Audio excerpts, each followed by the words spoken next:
জেলায় জেলায় সংকট সমস্যা, তা থেকে উত্তরণের চ্যালেঞ্জ আর সম্ভাবনার কথা তুলে ধরতে চলছে ডিবিসি এক্সপ্রেস। বিশেষ এই আয়োজনে মতামত থাকছে তৃণমূল থেকে শুরু করে নীতি নির্ধারকদের। ডিবিসি এক্সপ্রেস আজ সারাদিন আছে গাজীপুর জেলায়। ডিবিসি নিউজের বিশেষ আয়োজন ডিবিসি এক্সপ্রেস আজ সারাদিন আছে গাজীপুর জেলা শ্রীপুর উপজেলা। সেখানে আসলে সাধারণ মানুষের যে ভোগান্তি সারাদিনই তুলে ধরার চেষ্টা করেছি। পাশাপাশি এখন এই মুহূর্তে আছেন সাধারণ জনগণই, তারাই আসলে মূলত যে মূল বা যে ধরনের সমস্যা জর্জরিত, তারা নাগরিক সেবা থেকে বঞ্চিত, ট্যাক্স দেওয়ার পরেও বিভিন্ন সমস্যা তুলে ধরার চেষ্টা করবো। আমার সঙ্গে যুক্ত আছেন এইখানকার বাসিন্দারা।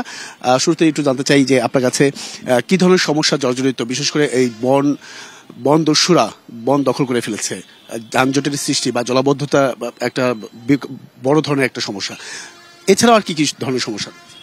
অনেক ধন্যবাদ। যেহেতু আমরা একটা সাস্টেনেবল গোল নিয়ে এগুচ্ছি, কিন্তু সেই গোলের সাথে আসলে কতটুকু সামঞ্জস্য করতে পারছি এটাই কিন্তু একটা ব্যত্যয়। এবং সেই ক্ষেত্রে দেখবেন যে শ্রীপুরের যে জায়গাটুকু, একদিকে বন আর একদিকে শিল্প, দুইটাকে সামঞ্জস্য করতে গিয়ে আমাদের দূষণের হার বেড়ে গিয়েছে। দেখা গেছে অপরিকল্পিত নগরায়ন এবং বর্জ্যের অব্যবস্থাপনা, সাথে সাথে ইটিপি বা এসটিপি ব্যবহার না করা, এই বিষয়গুলো বারবার উঠে আসছে, যার কারণে লবলং নদী অলরেডি শেষ হয়ে গেছে, শীতলক্ষা অলরেডি ভালুকার দূষণের কারণে এইটুকু গিয়েছে। তো এখন আমাদের যেটা বড় সমস্যা হয়ে দাঁড়িয়েছে যে এর ইম্প্যাক্টটা আসলে কি ধরনের পড়ছে। শাইনি চুলে এখন হবে সব হেয়ারস্টাইল। সিল্কোর দ্বিগুণ শাইনি চুল প্রতিদিন। ভূগর্ভস্থ পানিতে যে যখন দূষণগুলো গিয়ে মিশছে এবং ফসলের ক্ষেত যে একেবারে পুরোপুরি ডাম্পিং স্টেশন হয়ে গেল, এখান থেকে আমরা কিভাবে বের হবো? আর যদি বের হতে না পারি তাহলে একদিকে ফসল নষ্ট হচ্ছে, নগরায়নের যে সুবিধা পাওয়ার কথা সেগুলো নষ্ট হচ্ছে, সাথে সাথে এই যে পুরো ফসল কেন্দ্রিক যে জায়গাগুলো আছে এর পাশে যে ঘরবাড়ি আছে তাদের থাকা এখন দায় হয়ে যাচ্ছে।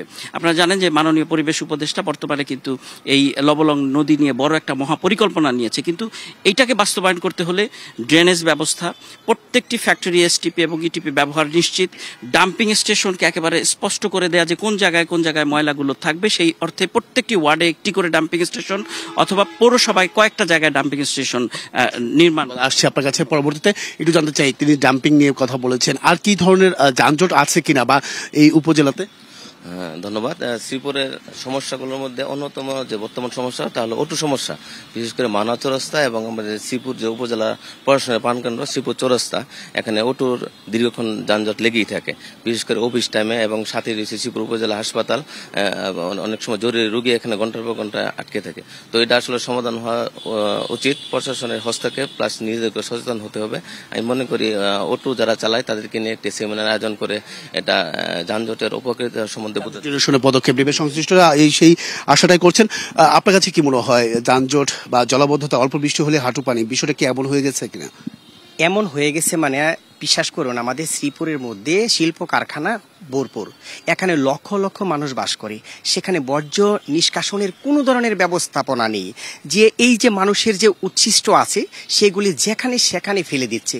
সবচেয়ে বড় সমস্যা হলো ড্রেনেজ ব্যবস্থা। এই ড্রেনেজ ব্যবস্থা যদি থাকতো তাহলে কিন্তু এই ময়লা, বিশেষ করে টয়লেটের যে ময়লা, সেই ময়লা পানি দিয়ে, হাঁটু পানি দিয়ে মানুষের যাতায়াত করতে হয়, এই যে মানুষ চলাচল করতে, প্রত্যেকটা রাস্তা ড্রেন হয়ে গেছে।